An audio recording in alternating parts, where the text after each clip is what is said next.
Walnamji, Joint Secretary handling the UDAN scheme Asangbaji, Chairman AI Sureshji, and all the respected dignitaries from the ministry, industry partners, my friends from the media and everyone here, a warm welcome once again to each and every one of you. We wanted to celebrate the success that civil aviation has achieved through 8 years of completing a revolutionary scheme under the Prime Minister's leadership, which is UDAN. So that is why we have invited all of you here. We feel that the success of UDAN is not just the success of this government or the success of the ministry, but the success of the entire nation. So very proudly and happily I announce that we have completed 8 years of this successful running of the scheme, which is the RCS-UDAN. I would say that this celebration that we are doing today is not just a celebration of a scheme, but the celebration of India's aspirations, the dreams of our people, and the tremendous progress that we have made in fulfilling the vision of bringing air travel to each and every person of this country. 10 years ago, if you look at the numbers that the Indian aviation sector has achieved today, it would have been unimaginable. It would have been an impossible task when you talk about the numbers that we have achieved today. But we have made it a reality, one with the commitment of this government, two with the leadership of Honorable Prime Minister Narendra Modi ji, and three, one of the driving success for the Civil Aviation Ministry has been the UDAN scheme.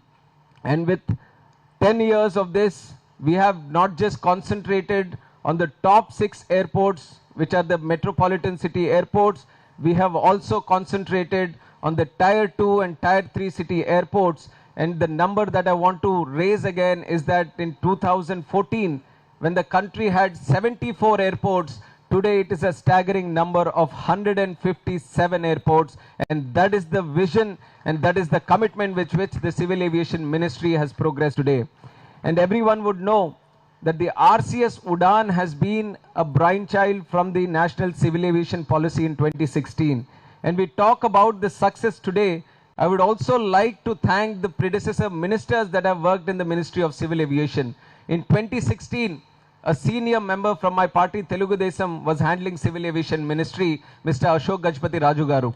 Since his time, when Hardeep Singh Puri ji was there, and my predecessor Jyotiraditya Scindia ji also, so many ministers who have come after that, they have all worked towards the progress of Civil Aviation Ministry and especially keeping the UDAN scheme at the core of things. And that is why I feel that we have achieved the success that we are talking about today. And I must also highlight that the Honorable Prime Minister first made the RCS flight in 2017 from Shimla to Delhi. And since then it has been a revolutionary success.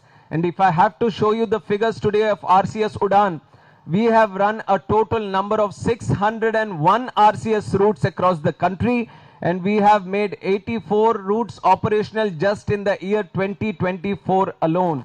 And we have brought in 86 new airports under the RCS scheme, 2 water aerodromes and 13 heliports, which have connected the length and breadth of this great nation of India.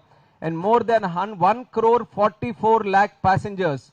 These are, I'm talking about new passengers, passengers from Tier 2 cities, passengers from lower backgrounds.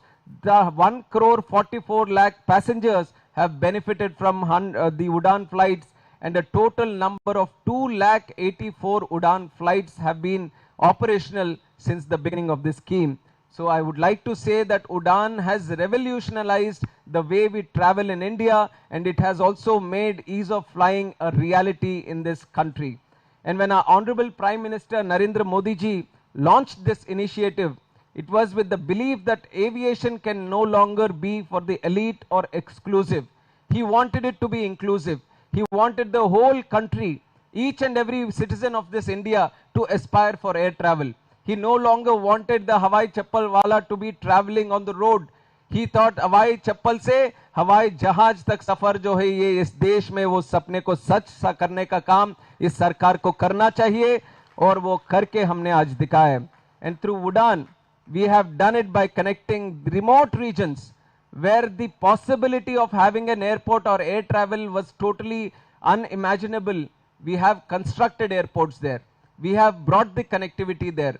And now students, farmers, local people, businessmen, small entrepreneurs, they are all connected not just to the major points in the India, but they are connected to the entire globe. And behind every flight that takes off from a UDAN airstrip, there is a story of complete transformation. I believe that UDAN is just not a medium of transporting people from one place to another, but it is about aspirations, opportunities, new growth potential that we are unlocking in this country. UDAN flight has brought new visitors, investors, and development opportunities, providing employment for thousands of youngsters who are aspiring to grow in this growing civil aviation industry. And the enhanced fiscal support in the form of viability gap funding and the instrumental development of unserved and underserved airports. These are the airports where less than 7 flights have been operating or no flights have been operating before the UDAN scheme. We have brought all of them under the UDAN scheme, and now all these airports have grown successfully over the last few years. And also it has led to the growth and birth of new regional airlines also. Fly Big, Fly 91, Star One, and also there is another one, India One Air. So many airlines. When you talk about the airlines, you're talking about the multinational ones, the bigger ones. But because of the UDAN scheme, when you have brought in more airports into the connectivity sector, now smaller airlines are also aspiring to thrive in this civil aviation industry, which is very, very financially sensitive.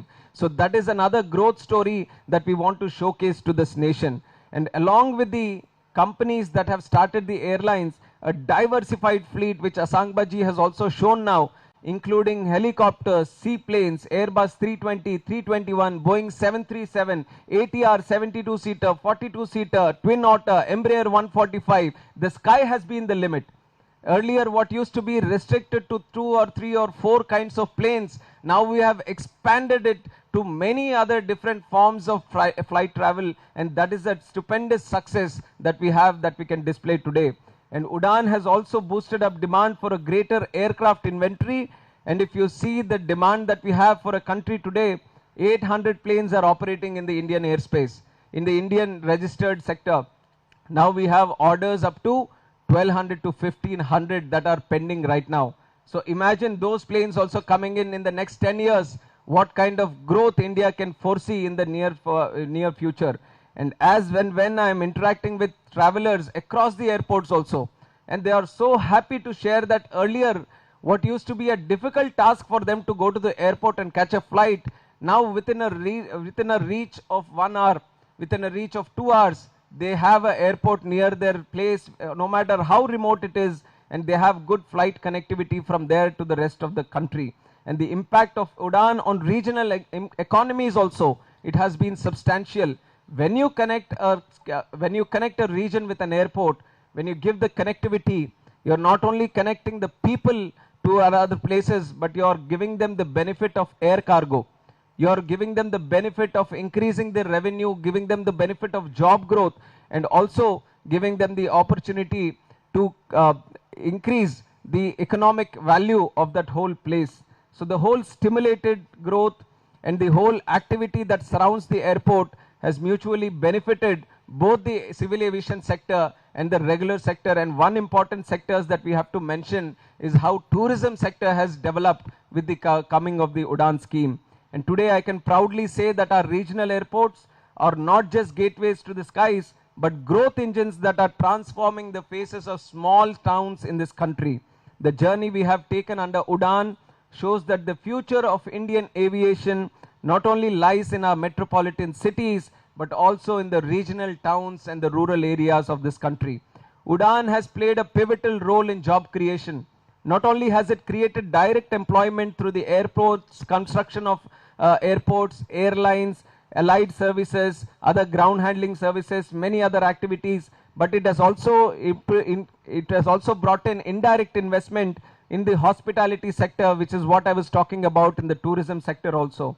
UDAN is a major contributor in the tourism sector. UDAN 3.0 introduced tourism routes connecting several destinations, especially in the Northeast region.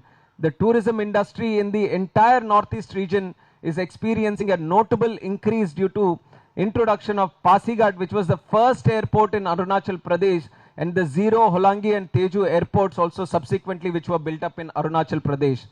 Another major example is what our OLMG Secretary Sir has also mentioned, which is Darbhanga. Before 2020, Darbhanga had no airport at all. The thought that we can travel from Darbhanga on a plane was not at all there. But because of UDAN, we conceived the thought, we made it a reality, we have built the airport. Through RCS-UDAN scheme, we have given the initial connectivity. Now after 4 years, the airport is over capacity, it is saturated, which is why we are spending 1,550 crores again to build a new terminal there. And what we have initially provided for 2 flight connectivity in Darbhanga, now it has improved up to 70 flights. That is the potential that UDAN brings to any sector in this country today. And just like Darbhanga, we have many other places in the country which have developed and given that connectivity. And I must say that in the last 8 years, UDAN has catalyzed the aviation industry and totally revolutionized it in the country. And UDAN's biggest achievement is how it has turned the dream of flying into a reality. Now people are aspiring, people don't think twice when they want an airport or an air connectivity. And I have gone through one parliament session also as a minister, and when I've been meeting all the MPs, they were very excited to meet me also, and for one specific reason that is they want an airport in their region. They want more air connectivity in the region. So that is what I came to the statement. I made it on the floor of the House also, that for India, the new railways is airways today. With this, the demand that the airways is creating, that people are coming forward and aspiring for more airports and more international routes, more domestic routes to connect to their airports. And it is with this commitment that we are going to go forward. We are completely seeing how the UDAN scheme has revolutionized the civil aviation industry, and we want it to further move forward. That is why what was envisioned for 10 years under the UDAN scheme, we want to make it 20 years now. We are making progress, and we want to further drive the UDAN scheme for 10 more years. We have seen what betterment can be done in the UDAN scheme now. We have seen how the market is playing, how the industry partners are utilizing this UDAN scheme, and now taking their feedback, considering the growth story India has today, especially with the Atmanirbhar Bharat and Viksit Bharat 2047, the target that our Honorable Prime Minister has set. We believe that civil aviation still has a major role to play in this industry, in the country, growth story of this country, especially when we are growing at more than 10% every year. I think we have to stand strong on our feet, and we have to drive this success that we have achieved forward. And we believe that expanding the scheme for further 10 more years is going to be very much the key for the future also. And we are thinking about connecting more regional routes also. We are launching UDAN again and again. We are doing more routes to connect. And one important thing that I want to share is how we have changed the guidelines of seaplanes also. We have brought in the seaplane network also under the UDAN. We are bringing heliports and the heliport network also under UDAN. So these we think are going to revolutionize the seaplane and helicopter operations in the country. So one thing we are going to look forward in the future is how do we mobilize more and more players, more partners, more stakeholders into this scheme, so that these smooth operations are going to be there in seaplane and helicopters also. And what was planned for 10 years, like I said, is going to be there for another 10 more years. It is that plan that we are moving forward. And once again, on this momentous occasion, I would like to extend my heartfelt gratitude to each and every one of you, especially within the ministry and the government. And I would also take the forum to thank our Honorable Prime Minister Narendra Modi ji, who has brainchilded this whole concept of UDAN and who has made it a reality today. So once again, to each and everyone who has contributed to this success, my heartfelt thanks and gratitude to each and every one of you. And once again, I thank each and everyone who has come here to celebrate this grand success of UDAN scheme of 8 years. We are sure, we are committed, we believe that it is going to go much more higher from what we have achieved today. And for that, the continuous support that we have received from all quarters of the civil aviation sector, we request that each and every one of you to continue that kind of support that you have given in the future also, so that we achieve all our targets. And we see that India is what is today the third largest global market in the whole world.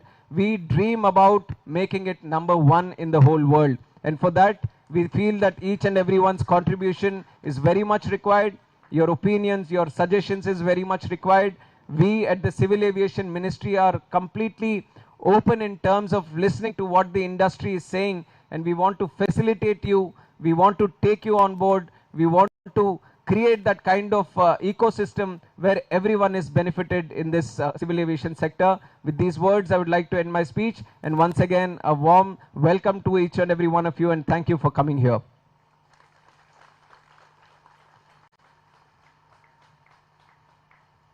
Thank you, Honorable Minister, for your remarkable address and gracious.